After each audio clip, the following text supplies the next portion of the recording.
हाँ friends, SICT education में आपका स्वागत है। मैं सुनील कुमार पटेल आज आपके लिए जो वीडियो लेकर आया हूँ वो जल सखी पर संबंधित है। जैसे कि आप जानते हैं बहुत ढेर सारे कैडर होते हैं हमारे NRLM में। UPSRLM उसका एक डिपार्टमेंट है, उसका हर राज्य का अलग अलग, हर राज्य अपने हिसाब से उसको चलाता है। फंडिंग इसकी केंद्र सरकार से होती है, जैसा कि आप जानते हैं। दोस्तों, आज आपकी जो वीडियो है वो जल सखी पर केंद्रित है। जैसा कि उत्तर प्रदेश सरकार के द्वारा जारी एक सर्कुलर के अनुसार हर ग्राम पंचायत में एक टंकी, पानी की टंकी का निर्माण कराया जाएगा और सरकार हर घर जल के तहत पाइपलाइन के द्वारा हर घर तक जल पहुँचाना चाहती है। उस पाइपलाइन की और उस टंकी की ऑपरेटर की सबकी देख रेख के लिए एक चीज़ हो, पानी की गुणवत्ता जांच के लिए जो नल गांव में लगे हुए हैं उसकी जांच के लिए सरकार हर गांव में एक ग्राम पंचायत से 5 महिलाओं की नियुक्ति कर रही है, जो कि पूरी तरीके से पानी की जो गुणवत्ता है उसकी जांच करेंगे और इन महिलाओं को जल सखी कहा जाएगा।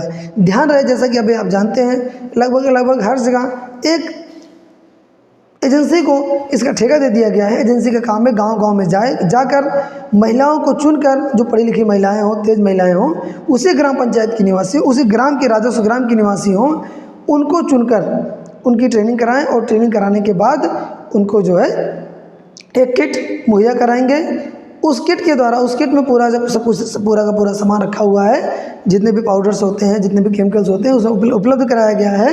यानी उसके द्वारा टेस्टिंग का पूरा फार्मूला बताया जाएगा।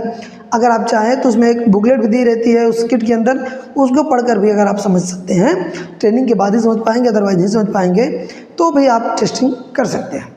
तो कहने का मतलब ये हो गया कि जो जल सखी, एक बात और हम बता दें आपको, यहाँ पर ध्यान रखिएगा, जो जल सखी हैं जरूरी नहीं है कि वे समूह की दीदियाँ ही हो, महिलाएँ ही हों। यानी कहने का मतलब ये हो गया कि जो महिलाएं होंगी वो ग्राम पंचायत की कोई भी निवासी हो सकती हैं, उसमें समूह से जुड़े होना उनकी अनिवार्यता नहीं है। ये तो समूह में जुड़ी हुई दीदियाँ आसानी से मिल जाती हैं, काम करने के लिए इच्छुक होती हैं, उनको एक ट्रेनिंग मिली होती है पहले से, तो आसानी से काम को कर पाती है। इसीलिए समूह की दीदियों का मैक्सिमम जगह पर उसको कराया जा रहा है। लेकिन आपको बता दें कि किसी भी रूप में समूह की दीदियों को जल सखी के रूप में जो है नियुक्त करना अनिवार्य नहीं है।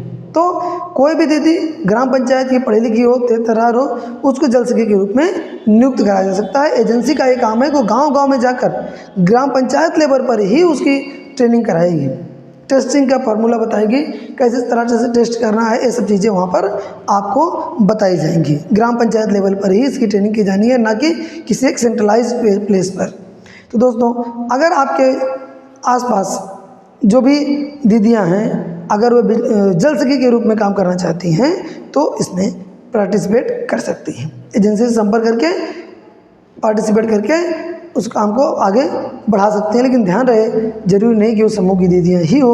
और मानदेय वगैरह की जहाँ तक बात रही, अभी तक सरकार की तरफ से कोई भी मानदेय वगैरह की बात नहीं कही गई है। लेकिन हाँ, ये हो सकता है कि जो आप टेस्टिंग करेंगी, एक जल स्रोत का कुछ पैसा आपको मिल सकता है। जो जल स्रोत का मतलब जैसे एक नल, एक कुआँ, एक जल स्रोत हुआ, तो इसकी जब आप पानी की टेस्टिंग करेंगी तब सरकार आपको कुछ पैसे प्रदान कर सकती है उसमें।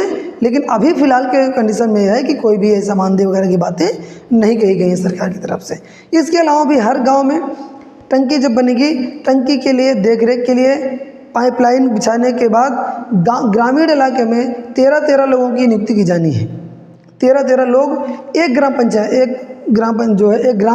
गांव में 13 लोगों की नियुक्ति की जाएगी। उनका काम है, जैसे प्लम्बर हो गए, राजमिस्त्री हो गए और कई फिटर हो गए, कई चीज़ें हैं। तो इन सब के लिए भी हर ग्राम पंचायत लेवल पर 13 लोगों की नियुक्ति की जा रही है। इसमें ये बाध्यता नहीं कि कौन हो सकता है, कोई भी हो सकता है, महिला पुरुष कोई भी हो सकता है। योग्यता लगभग हाई स्कूल हो तभी बहुत अच्छा है। हाँ, इतना है कि वे तेज तर्रार हों, होशियार हों, काम कर पा रहे हों, उसकी ट्रेनिंग दी जाएगी प्रॉपर तरीके से। उस ट्रेनिंग में आपको जो भी एजेंसी के माध्यम से ट्रेनिंग दी जाएगी, ग्राम पंचायत लेवल पर ही ट्रेनिंग होगी। यानी आपको उस जो टंकी बनेगी, जो उस टंकी का जो ऑपरेटर की भी नियुक्ति होनी है, उसके अलावा जो पानी सप्लाई होगा घरों घरों तक उसकी भी पूरी तरीके से नियुक्ति होनी है। तो सब चीज़ें होनी है। यानी ये जो 13 लोग नियुक्त किए जाएंगे, इन 13 लोगों का काम यही होगा, जो ये पाइपलाइन पूरी तरीके से बिछेगी, घर घर जाएगी, उसकी देख रेख करने का जो काम है, पूरा मेंटेनेंस मरम्मत का, वो उनका काम होगा। अभी क्या सैलरी होगी, क्या मानदेय होगा, या डेली बेसिस पे देंगे, या जितना काम कराएंगे वो देंगे, इस पर अभी सरकारी तरफ से कोई गाइडलाइन जारी नहीं की गई है। तो यानी कहने का मतलब हो गया कि सरकार अभी पूरी तरीके से इसको अपने पत्ते नहीं खोली है कि हाँ क्या कराएगी। लेकिन ये सब चीज़ें जो है ये दीदियाँ नियुक्त हो रही हैं। और हाँ, एक बात और कि जो हमने बताया 13 लोग, इसमें जेंट्स को प्राथमिकता दी जा रही है। महिलाएं जरूरी नहीं है कि लड़कियां भी हो सकती है, मतलब कोई भी हो सकता है, एनीवन, लेडीज़ हो या जेंट्स हो, 18 साल के ऊपर की कोई भी इसमें हो सकते हैं। तो दोस्तों ये वीडियो आपको हो सकता है कि ज़रूर अच्छी लगी हो। इसमें कुछ चीज़ें हो सकती हैं कि हमसे छूट गई हों। अगर छूट गई होंगी तो आप कमेंट बॉक्स में कमेंट करके हमसे पूछ सकते हैं। इसी आशा के साथ कि ये वीडियो आप ज़रूर शेयर करेंगे, लोगों तक पहुँचा